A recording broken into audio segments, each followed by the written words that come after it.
मगर भोजराज कंस को बिल्कुल भी नृत्य अच्छा नहीं लगा और सच कहा है परीक्षित महाराज, कच्चे धागा में अगर कोई सर के ऊपर तलवार बांध दे और खाने के लिए सटरस व्यंजन पकवान रख दिए जाए, क्या उसे अच्छा लगेगा?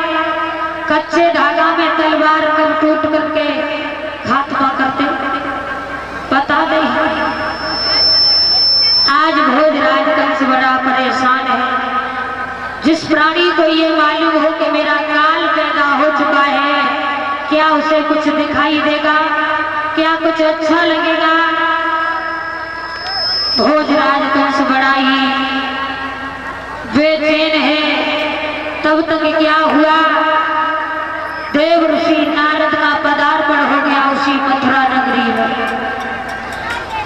देव ऋषि नारद जब आए हैं, भोजराज कंस ने उठ करके दंडवत प्रणाम किया है। भाग्य मुनिवर, आप तो बड़े ही आदर से आप हमें दर्शन दिए हैं। सिंहासन पर बिठाया देव ऋषि नारद को और भोजराज कंस कहने लगा, देव ऋषि नारद, आप तो लोगों में विचरण करते हैं, कोई नया समाचार आप लाए हैं? देव ऋषि नारद से कहने लगा भोजराज कंस,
कृष्ण और बलराम के बालक वसुदेव के प्यारे और पियो नंद को दूध मल्ल दो है गए पतवारी।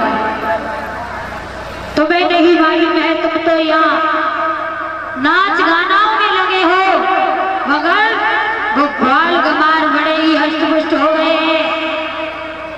अरे ये बता भोजराज कंस, तूने कोई इंतजाम किया या नहीं?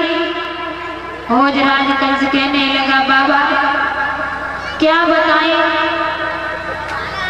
वो मैंने सबसे पहले पूतना को भेजा, तृणाव्रत को भेजा, आकासुर को भेजा, सकटासुर को भेजा, तृणाव्रत को भेजा, बच्छासुर को भेजा, मगर किसी ने आकर के ये नहीं बताया कि कृष्ण गोरा है या काला है या छोटा है या मोटा है, काऊ ने लौट के जवाब बनाए दो सभी मारे गए, तो इसका मतलब तो बहुत बलवान है।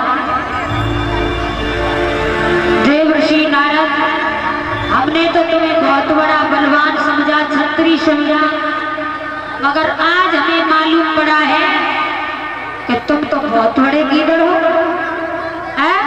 अरे उन बाल गमारों से इतना डर गए?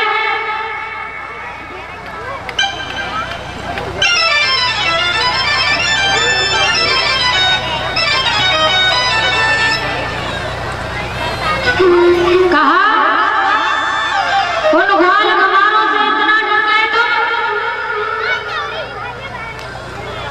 मेरे श्रोता बंधु भोजराज कंस कहने लगा,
धर्म के बात पर चलाते रहेंगे, ये प्रभु से आशा है।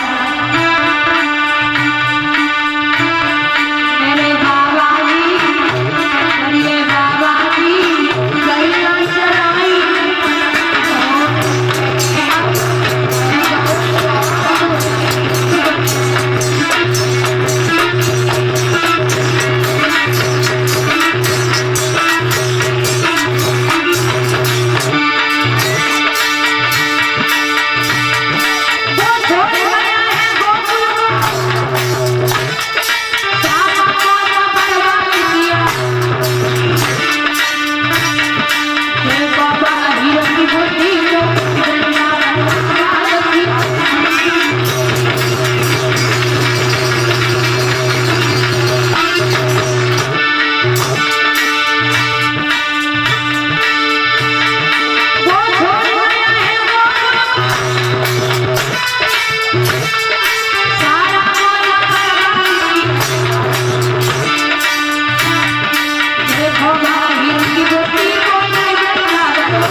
भगवान कन्हैया का नाम लिया है।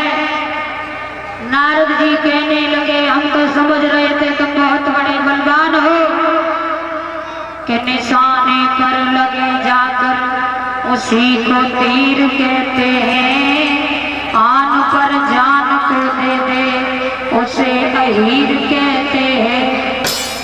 अरे अनंत बालकन से तुम डर गए, तो बड़े बलवान हो।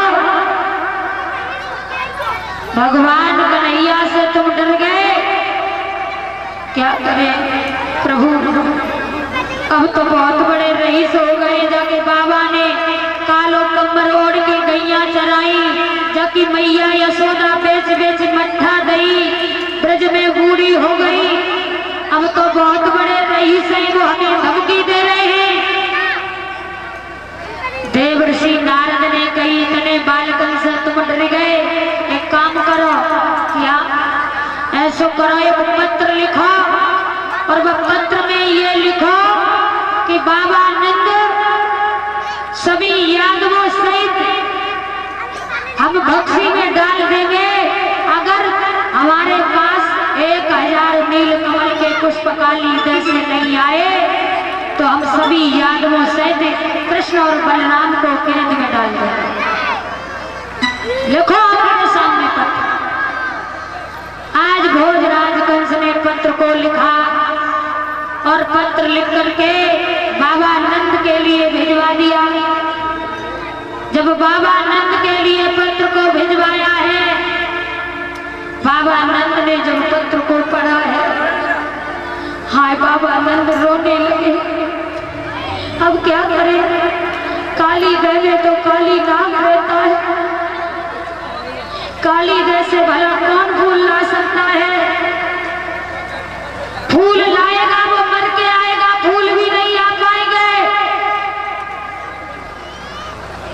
आज बाबा कलश वाली कन्या खड़ी हो गई। आज मेरे श्रोता बंधु, बाबा नंद रो रहे थे, तब तक मैया यशोदा आ गई, कहने लगी क्या बात है। बाबा नंद कहने लगे, यशोदा अब हमारे ऊपर एक संकट की घड़ी टूट पड़ी, अब हम क्या करें, हम कहीं के नहीं रहे। क्या बात है। भोजराज कंस ने ये पत्र भेजा है, उस पत्र में लिखा है 1000 नीलकमल के पुष्पकाली जैसे नहीं आए तो सभी यादवों सहित कृष्ण बलराम को भक्ति में डाल देगा।